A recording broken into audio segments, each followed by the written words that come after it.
महल मोर सुन राजा घर चले आवा, महल मोर सुन राजा घर चले आवा, घर चले आवा हो घर चले आवा, घर चले आवा हो घर चले आवा।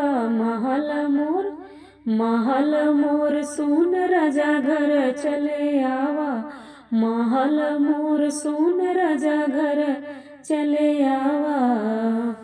पहली चिट्ठिया सास लिखी भेजई, पहली चिट्ठिया सास लिखी भेजई, सास लिखी भेजई हो सास लिखी भेजई।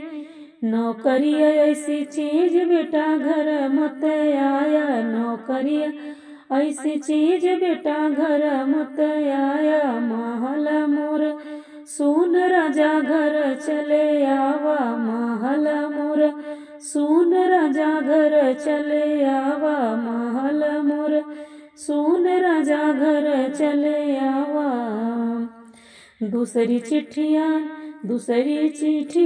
जेठान लिखी भेजई, दूसरी चिट्ठिया जेठान लिखी भेजई, जेठान लिखी भेजई, जेठान लिखी भेजई। दूसरी चिट्ठिया जेठान लिखी भेजई। शहर के सुख चैन देवर घर मत आना, शहर के सुख चैन देवर घर मत आया। महल मोर सुन राजा घर चले आवा, महल मोर सुन राजा घर चले आवा, महल मोर सुन राजा घर चले आवा।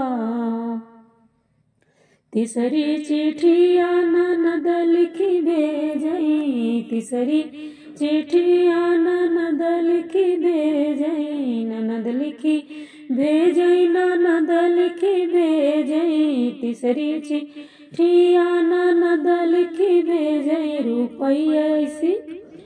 रुपया ऐसी चीज भैया घर मत आना, रुपया ऐसी चीज भैया घर मत आया। महल मोर सुन राजा घर चले आवा, महल मोर सुन राजा घर चले आवा।